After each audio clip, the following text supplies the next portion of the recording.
العالمين والصلاة والسلام على سيدنا محمد سيد الأولين والآخرين وعلى آله وأصحابه أجمعين. أما بعد فأعوذ بالله من الشيطان الرجيم. بسم الله الرحمن الرحيم. لقد من الله على المؤمنين إذ بعث فيهم رسولا من أنفسهم يتلو عليهم آياته ويزكيهم ويعلمهم الكتاب والحكمة وإن كانوا من قبل لفي ضلال مبين. سبحان ربك رب العزة عما يصفون وسلام على المرسلين والحمد لله رب العالمين. اللهم صل على سيدنا محمد وعلى آل سيدنا محمد وبارك وسلم. اللهم صل على سيدنا محمد وعلى آل سيدنا محمد وبارك وسلم. اللهم صل على سيدنا محمد وعلى آل سيدنا محمد وبارك وسلم. اللہ تعالیٰ نے انسان کو جو وجود عطا فرمایا ہے اس میں ایک تو روح ہے، وہ اللہ کا ایک حکم ہے اور اس کی حقیقت کو ہم نہیں سمجھ سکتے. بس ہمیں اتنا معلوم ہے کہ وہ اللہ کا ایک حکم ہے، اللہ کا امر ہے. باقی اس سے زیادہ اس کو اس دنیا میں رہ کر کوئی انسان نہیں سمجھ سکتا. اور ایک ہمارا جسم ہے، یہ جو جسم کی طاقتیں ہیں انہی کو نفس کہتے ہیں. ہمارا نفس چونکہ 4 عناصر سے بنا ہے. ہمارا جو جسم ہے یہ زمین سے بنا ہے، مٹی سے بنایا ہے اللہ تعالیٰ نے اس کو، اور اس کے 4 بنیادی عناصر ہیں: آگ، پانی، ہوا، مٹی. تو آگ، پانی، ہوا اور مٹی کی جو اپنی خصوصیات ہیں وہ نفس کے اندر موجود ہیں، اور جب تک وہ خصوصیات غالب رہتی ہیں انسان 2 پیروں پر چلنے والا جانور ہوتا ہے. بس وہ نفس کا فرمانبردار ہوتا ہے، نفس کا غلام ہوتا ہے. جو نفس کہتا ہے، جو نفس چاہتا ہے وہی کرتا ہے، تو جانور ہوتا ہے.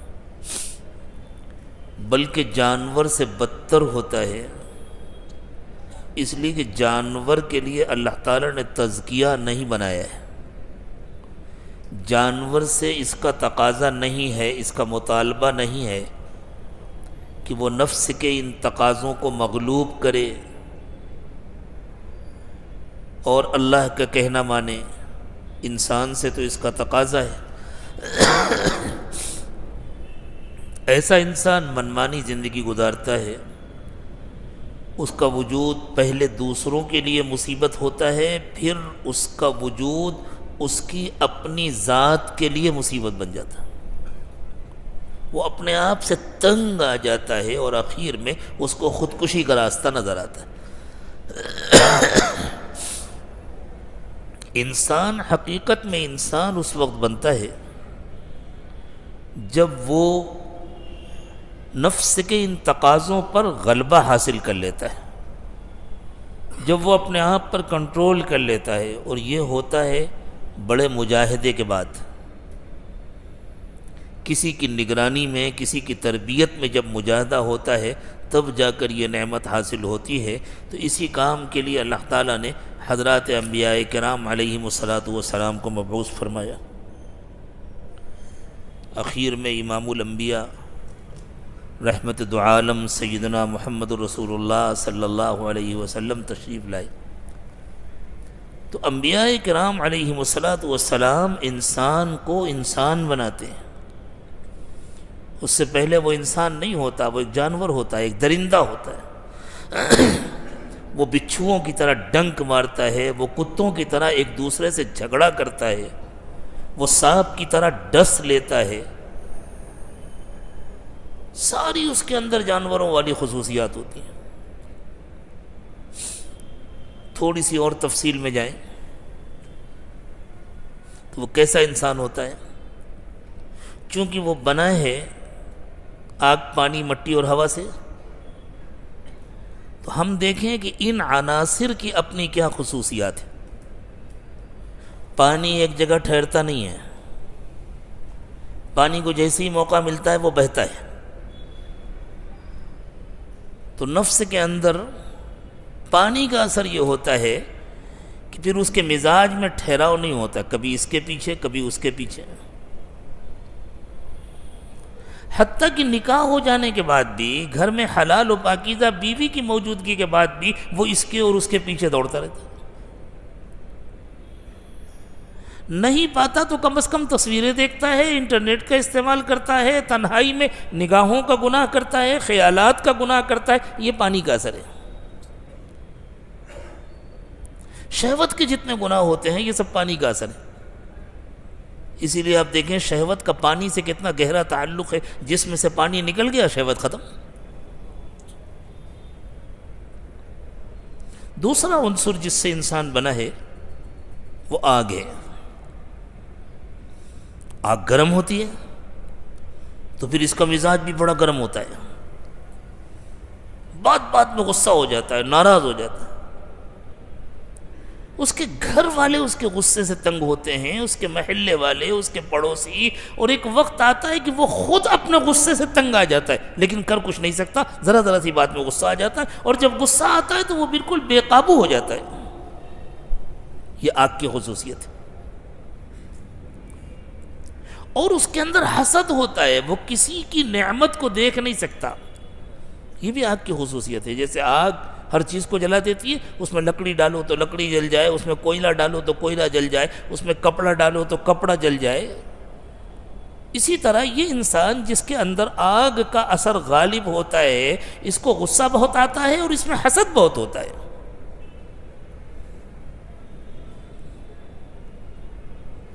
تیسرا عنصر ہے ہوا۔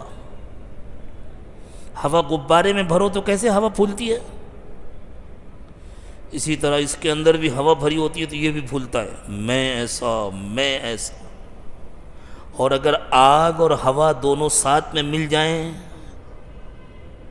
تو کتنی خطرناک صورتحال ہو جاتی ہے، ابھی جو ہوئی کیلیفورنیا میں۔ تو جب اس کا غصہ بھی بے قابو ہوتا ہے، اس میں حسد بھی بے پناہ ہوتا ہے، اور اس کے ساتھ ساتھ اس کے اندر انانیت بھی ہوتی ہے، بڑائی بھی ہوتی ہے، تکبر بھی ہوتا ہے، تو یہ تو دنیا کے لیے مصیبت بن جاتا ہے، یہ وقت کا فرعون بن جاتا ہے، پھر انا ربکم الاعلی کا نعرہ لگاتا ہے۔ چوتھا عنصر ہے مٹی۔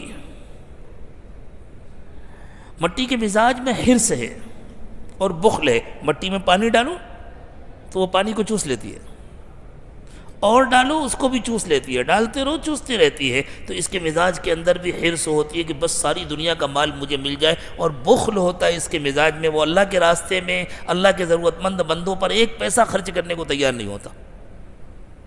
آپ بتائیے ایسا انسان جو شہوت پرست ہو، جو شہوتوں کا غلام ہو، اور جہاں کوئی حسین چہرہ دیکھ لیا بس اس کے پیچھے دوڑنا شروع کر دیا، تو اگر جوتے کھانے سے بچ بھی جائے تو اس کو کوئی اچھا انسان تو نہیں کہہ سکتا۔ اب شہوت پرست بھی ہو، اور اس کے ساتھ اس کا غصہ بھی بے قابو ہو، اور اس کے اندر بے پناہ بڑائی اور انانیت ہو، اور بخل بھی ایسا ہو کہ ایک پیسہ خرچ کرنے کو تیار نہ ہو۔ کہتے ہیں ایک بڑا بخیل آدمی تھا، وہ سفر کر رہا تھا، راستے میں ڈاکوؤں نے گھیر لیا۔ ڈاکو نے کہا سیٹھ صاحب جان دو گے کہ مال دو گے؟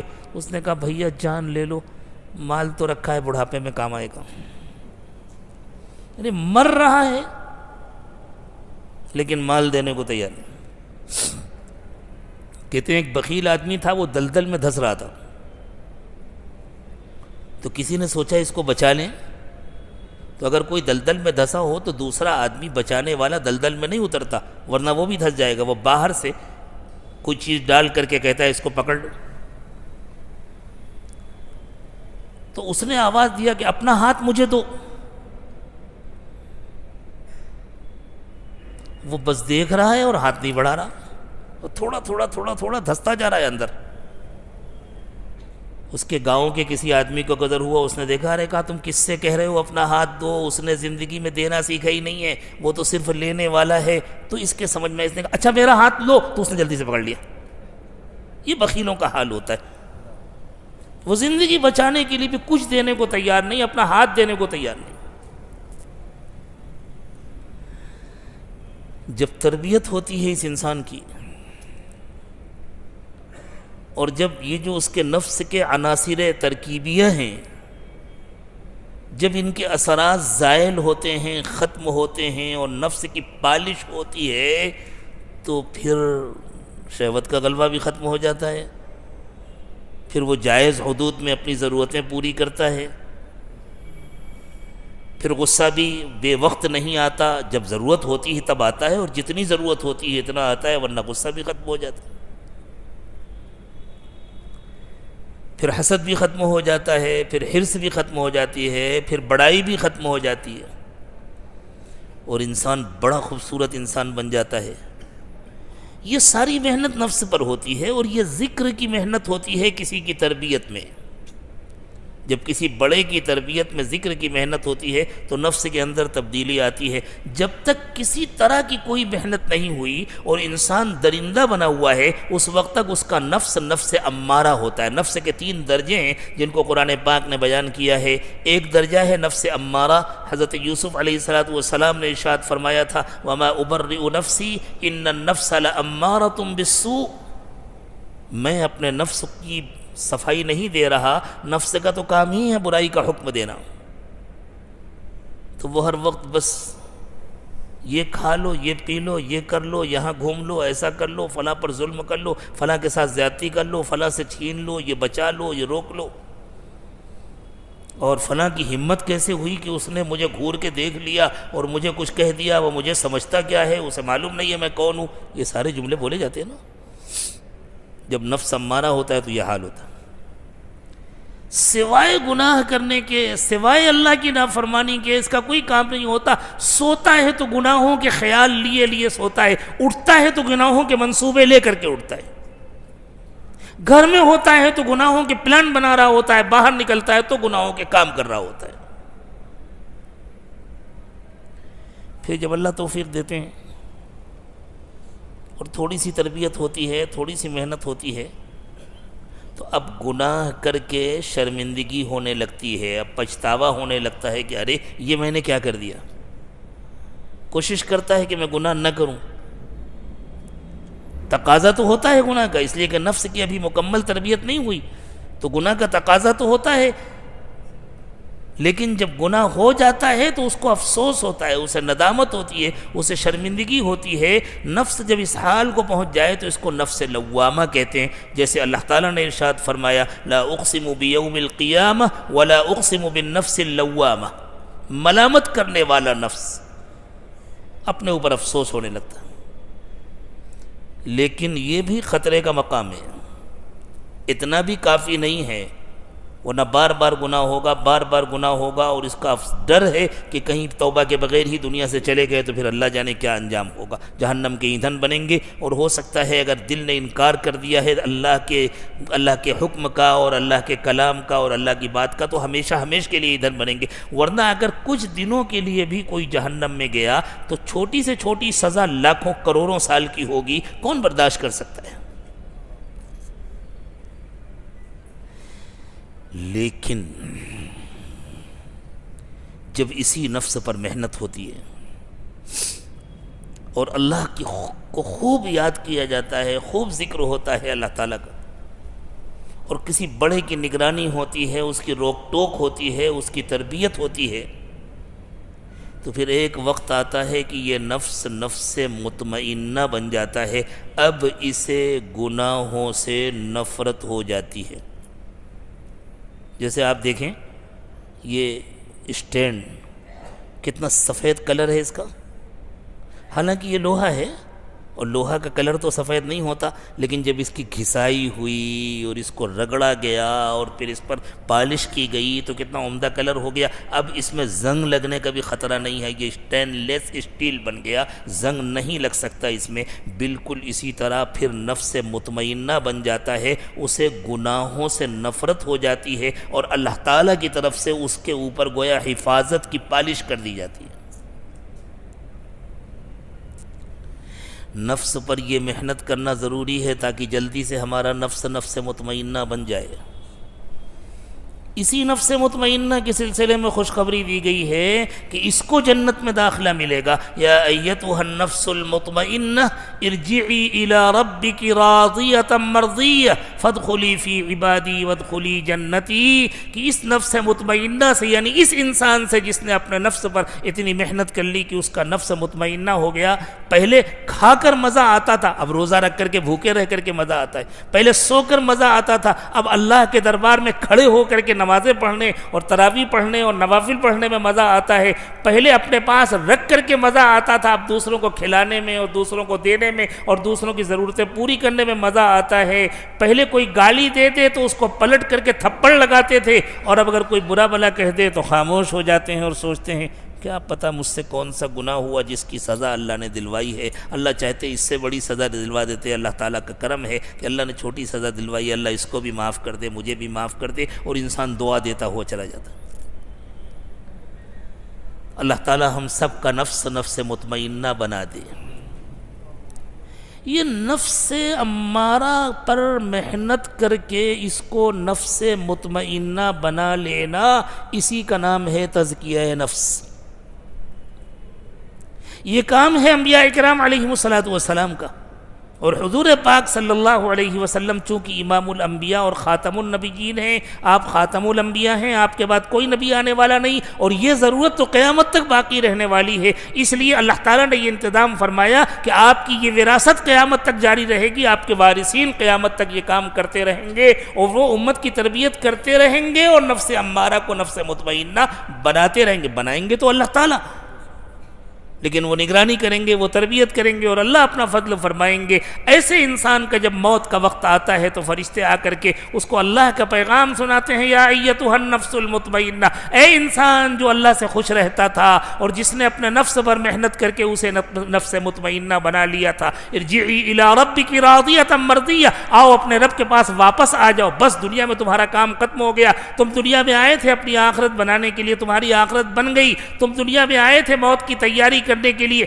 تم نے موت کی پوری تیاری کر لی، اب موت کا وقت آ گیا، چلو کامیابی کے ساتھ واپس چلو، راضیۃ مرضیہ، تم اللہ سے راضی ہو اور اللہ تم سے راضی ہے، فادخلی فی عبادی، تم سے پہلے جو میرے نیک و مقبول بندے آ چکے ہیں جاؤ ان کے ساتھ شامل ہو جاؤ، وادخلی جنتی، اور ان کے ساتھ شامل ہو کر جنت میں چلے جاؤ۔ جب نفس مطمئنہ بن جاتا ہے تو پھر جو مرغوبات شرعیہ ہیں وہ مرغوبات طبعیہ بن جاتی۔ ایک عام آدمی سے کہیں ارے بھائی یہ سنت ہے تم عمل کیوں نہیں کرتے؟ ہاں مجھے معلوم تو ہے کہ میرے آقا کی سنت ہے، لیکن کیا کروں دل نہیں چاہتا۔ یہ نفس کی بیماری ہے، یہ نفس کی کمزوری ہے کہ وہ اچھے اعمال کو قبول نہیں کرتا، اس کا مزاج بگڑا ہوا ہے۔ اور جب یہ نفس مطمئنہ بن جاتا ہے تو پھر جو شریعت کو پسند ہے وہ اس کو پسند ہو جاتا ہے، اور جو شریعت کو ناپسند ہے وہ اس کو ناپسند ہو جاتا ہے۔ آپ دیکھیں کچھ چیزیں ایسی ہیں جو شریعت کو بھی پسند ہے اور ہمیں بھی بڑی پسند ہے۔ ہمارا افطار کا دسترخوان ماشاءاللہ شریعت کو بھی پسند ہے، اللہ حکم دیتے ہیں، اب روزہ پورا ہو گیا، غروب ہو گیا، سورج ڈوب گیا، افطار کرو، ہم افطار کر رہے ہیں۔ ہمارا سحری کا دسترخوان سبحان اللہ کیسا ہوتا ہے، شریعت کو بھی وہی پسند ہے، ہم کو بھی وہی پسند ہے، لیکن یہ چند چیزیں ہیں کہ جو شریعت کو پسند ہے وہ ہم کو پسند ہے۔ جب نفس مطمئنہ بن جاتا ہے تو پھر 100% جو شریعت کی پسند وہ اس کی اپنی پسند بن جاتی ہے، اور جو شریعت کو پسند نہیں وہ اس کو پسند نہیں ہوتا، جو اللہ کو پسند نہیں، جو اللہ کے رسول کو پسند نہیں، وہ اس کو پسند نہیں۔ گویا انسان کی مرضی اللہ کی مرضی میں ڈھل جاتی ہے۔ ایک بزرگ تھے ان سے کسی نے پوچھا حضرت کیا حال ہے؟ فرمایا اس کا کیا حال پوچھتے ہو جس کی مرضی کے خلاف دنیا میں کوئی کام نہیں ہوتا۔ کتنا بڑا دعویٰ ہے، اس کا کیا حال پوچھتے ہو جس کی مرضی کے خلاف دنیا میں کوئی کام نہیں۔ کہا حضرت آپ کیا کہہ رہے ہیں، خدائی کا دعویٰ کر رہے ہیں؟ یہ تو اللہ کی شان ہے کہ اللہ کی مرضی کے خلاف کوئی کام نہیں ہوتا۔ فرمایا ہاں میں نے بھی اپنی مرضی کو اپنے اللہ کی مرضی میں گم کر دیا ہے، میں نے اپنی مرضی کو اللہ کی مرضی میں فنا کر دیا ہے۔ جو اللہ کی مرضی ہوتی ہے وہی میری مرضی ہوتی ہے۔ اللہ کی مرضی ہے پانی برسے تو مجھے پانی کا برسنا اچھا لگتا ہے، اللہ کی مرضی ہے کہ دھوپ نکلے تو مجھے دھوپ اچھی لگتی ہے، اللہ کی مرضی ہے کہ میں بھوکا رہوں تو مجھے بھوک اچھی لگتی ہے، اللہ کی مرضی ہو کہ میں کھانا کھاؤں تو مجھے کھانا اچھا لگتا ہے، اللہ کی مرضی ہو کہ میں آرام کروں تو مجھے آرام اچھا لگتا ہے، اللہ کی مرضی ہو کہ میں تکلیف میں رہوں تو مجھے تکلیف اچھی لگتی ہے۔ جو میرے مولا کی مرضی وہ میری مرضی، اس لیے دنیا میں کوئی کام میری مرضی کے خلاف نہیں ہوتا، مجھے کبھی کوئی غم نہیں ہوتا، نہ کوئی غم نہ کوئی خوف۔ لا خوف علیہم ولا هم یحزنون، ایسے بندوں کو نہ کوئی ڈرا سکتا ہے نہ ان کو کوئی غمگین کر سکتا ہے۔ حضرات صحابہ کرام رضوان اللہ تعالی علیہم اجمعین کی یہی شان تھی، اس لیے صحابہ جان دینے سے ڈرتے تھے، مال خرچ کرنے سے ڈرتے تھے؟ بالکل نہیں۔ صحابہ کا تو یہ حال تھا، احد کی جنگ ہو رہی ہے اور ایک صحابی کہہ رہے ہیں مجھے احد پہاڑ سے جنت کی خوشبو آ رہی ہے، وہ یہ کہہ کر کے دوڑ کر کے جاتے ہیں اور دشمنوں سے مقابلہ کرتے کرتے جنت پہنچ جاتے ہیں۔ اس کام کے لیے تشریف لائے ہیں حضرت محمد صلی اللہ علیہ وسلم جو خاتم الانبیاء ہیں، آپ سے پہلے تمام انبیاء کرام اسی کام کے لیے تشریف لائے، اور اب چونکہ آپ خاتم النبیین ہیں اس لیے آپ کے ختم نبوت کے صدقے میں اللہ تعالیٰ نے یہ سلسلہ آپ کے وارثین کے ذریعے جاری کیا ہے، قیامت تک جاری رہے گا۔ شرط یہ ہے کہ کوئی واقعی آپ کا وارث ہو اور آپ کے طریقے کے مطابق تربیت کرے، وہ بدعات کو شامل نہ کرے۔ لقد من اللہ علی المؤمنین، یہ ایمان والوں پر اللہ کا بہت بڑا احسان ہے۔ اذ بعث فیہم رسولا من انفسہم، کہ ان کے درمیان انہی میں سے ایک رسول بھیجا، یتلو علیہم آیاتہ، جو ان کو اللہ کی آیات پڑھ کر سناتے ہیں، جیسے اس وقت ان کا ایک خادم، ان کا ایک غلام آپ کو اللہ کی آیات پڑھ کر سنا رہا ہے۔ ویزکیہم، اور ان کے نفس کا تزکیہ کرتے ہیں، ایسی نگرانی کرتے ہیں، ایسی تربیت کرتے ہیں، ایسے طریقے بتلاتے ہیں، اللہ کی ایسی محبت پیدا کرتے ہیں، اللہ کا ایسا ڈر پیدا کرتے ہیں، اللہ کا ایسا ذکر سکھاتے ہیں جس کے ذریعے سے ان کے نفس کا تزکیہ ہوتا ہے۔ وَيُعَلِّمُهُمُ الْكِتَابَ وَالْحِكْمَةَ، اور پھر ان کو کتاب و حکمت کی تعلیم دیتے ہیں۔ کتاب و حکمت سے مراد ہے کتاب و سنت، قرآن اور حدیث کی تعلیم دیتے ہیں۔ کون عمل کرے گا قرآن و حدیث پہ؟ جس کے نفس کا تزکیہ ہو چکا ہے اور جس کو اللہ کا حکم اچھا لگنے لگا ہے وہی تو عمل کرے گا، ورنہ آدمی اس کان سے سنے گا اس کان سے اڑا دے گا اور یوں کہے گا کہ اللہ نے دو کان بنائے ہی اسی لیے کہ ایک طرف سے سنو ایک طرف سے نکالو۔ جس طرح حضور پاک صلی اللہ علیہ وسلم کی تشریف آوری ایمان والوں پر بہت بڑا اللہ کا احسان ہے، بالکل اسی طرح اللہ تعالیٰ نے حضور پاک صلی اللہ علیہ وسلم کے وارثین کا جو سلسلہ قیامت تک جاری رکھا ہے، اس سلسلے کا حضور کا ہر وارث ایمان والوں کے لیے اللہ کی طرف سے بہت بڑا انعام ہے، بہت بڑی نعمت ہے۔ اللہ ہمیں اس کی قدر کرنے کی توفیق عطا فرمائے۔ وَإِن كَانُوا مِن قَبْلُ لَفِي ضَلَالٍ مُبِينٍ، جب تک لوگوں کا تزکیہ نہیں ہوا تھا اس وقت تک تو وہ گمراہی میں بھٹک رہے تھے۔ وہ تو پھر انسان، چونکہ ضلال جو ہے، ضلال اس کے معنی بھٹکنا، اس کے مقابلے میں لفظ ہے اہتداء جس کے معنی ہے منزل پر پہنچ جانا۔ ہم آئے ہیں اس لیے تاکہ دنیا میں اپنی آخرت کی تیاری کریں اور جنت میں پہنچیں، اور جو جنت کو نہیں جا رہا ہے، کسی اور راستے پر جا رہا ہے، وہ ضلال میں ہے، وہ بھٹک رہا ہے، وہ بھٹک کر کے جہنم میں چلا جائے گا۔ تو جب تک انسان کا نفس مطمئنہ نہیں بن جاتا وہ جنتی نہیں بنتا، وہ بھٹکتا رہتا ہے، چاہے اس کی بلڈنگ جتنی اچھی کھڑی ہو جائے، چاہے اس کا بنگلہ جتنا شاندار ہو، چاہے اس کے پاس گاڑیوں کی پوری لائن ہو، پوری قطار ہو، اور چاہے جتنا بینک بیلنس ہو، اور چاہے جتنا بڑا کاروبار ہو، اور چاہے جتنے لوگ اس کے ووٹر اور سپورٹر اور نہ معلوم کیا کیا ہو، لیکن وہ بھٹک رہا ہے، اور بھٹک کر کہاں جا رہا ہے؟ جنت سے دور ہو رہا ہے، جہنم کے راستے پر چل رہا ہے اور جہنم میں جا رہا ہے۔ تو حضرت محمد صلی اللہ علیہ وسلم کی تربیت کے بغیر لوگ بھٹک رہے تھے۔ آج بھی جن کو وہ تربیت نہیں ملتی، حضور کے کسی خادم، حضور کے کسی غلام اور حضور کے کسی وارث کے ذریعے جن کو وہ تربیت نہیں ملتی، وہ بھٹکتے رہتے ہیں۔ وَإِن كَانُوا مِن قَبْلُ لَفِي ضَلَالٍ مُبِينٍ، لوگ پہلے بھٹک رہے تھے گمراہی میں۔ اللہ کا احسان ہے کہ اللہ تعالیٰ نے اپنے آخری پیغمبر حضرت محمد صلی اللہ علیہ وسلم کو مبعوث فرمایا اور ان کو گمراہی سے بچایا۔ اللہ تعالی ہم سب کو قدر کرنے کی توفیق عطا فرمائے۔ وآخر دعوانا ان الحمدللہ رب العالمین۔ دعا فرما لیں۔ سبحان ربی العلی العلی الوہاب، اللہم صلی علی سیدنا محمد وعلی آل سیدنا محمد وبارک وسلم۔ ربنا ظلمنا انفسنا وان لم تغفر لنا وترحمنا لنكونن من الخاسرین۔ پروردگار عالم ہمارے صغیرہ کبیرہ تمام گناہوں کو معاف فرما دیجئے۔ اللہ ہمارے نفس کو نفس مطمئنہ بنا دیجئے۔ اللہ پیشانی کے بال پکڑ کر کے ہماری تربیت فرما دیجئے۔